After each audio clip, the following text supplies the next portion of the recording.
పేరు పసుమతి చంద్రరావు, ఖమ్మం జిల్లా ఆర్యవే సంఘం ప్రెసిడెంట్ని. ముందుగా ఎస్ న్యూస్ ప్రేక్షకులకు మరియు కల్లూరు మండలం, జిల్లా, రాష్ట్ర ప్రజలకు క్రిస్మస్ శుభాకాంక్షలు, అదే రకంగా సంక్రాంతి శుభాకాంక్షలు, నూతన సంవత్సర శుభాకాంక్షలు కూడా తెలియజేసుకుంటున్నాము.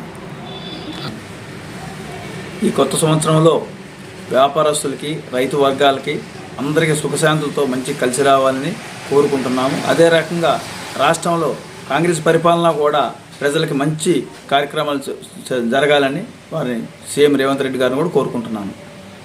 అదేవిధంగా మన జిల్లా మంత్రివర్యులు తుమ్మల నాగేశ్వరరావు గారు, శ్రీనివాసరెడ్డి గారు, బట్టి గారు మరి మన జిల్లాలో ఎన్నో అభివృద్ధి కార్యక్రమాలు చేపడుతున్నారు. ఇప్పటి వరకు కూడా మన వ్యవసాయకంగా మన తుమ్మల నాగేశ్వరరావు గారు ఎంతో కృషి చేసుకుంటూ రాష్ట్రంలోనే జిల్లాకు ఒక మంచి పేరు తీసుకురావాలని, రైతులు డెవలప్ కావాలని, రైతులు బాగా డెవలప్ అయితే దేశం బాగుంటుందని ఆయన ఆలోచన చేసుకుంటూ నడుపుతున్నారు. అదే రకంగా శ్రీనివాసరెడ్డి గారు కూడా మరి రెవెన్యూ మంత్రిగా వారు మంచి కార్యక్రమాలు చేపట్టి ఇంధనం బిల్లు గురించి చాలా కృషి చేసుకుంటూ మన కాన్స్టిట్యున్సీలో కూడా ఎక్కువ ఇవ్వాలని ఆయన చాలా కోరికగా ఉన్నారు.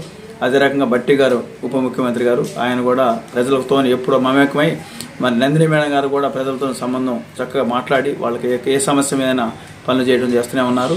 కాబట్టి మరి ముఖ్యంగా ఇంకొకటి ఏంటంటే మన సొంత కాన్స్టిట్యున్సీ సత్తుపల్లి కాన్స్టిట్యున్సీలో డాక్టర్ రాఘమయ్య గారు, మరి దయానంద్ గారు ఇద్దరు కూడా ప్రజలకు దగ్గర సంబంధాల నుంచి జగ్గలతో మంచి పని చేసుకుంటూ ఏ సమస్య మీద పోతే ఎమ్మటే డిసైడ్ చేసి పని చేయడం జరుగుతుంది. కాబట్టి కొత్త సంవత్సరం కూడా ఇదే రకంగా ముందుకు పోయి చక్కగా అందరూ మంచి కలిసిమెలిసి ఉండాలని కోరుకుంటున్నాను.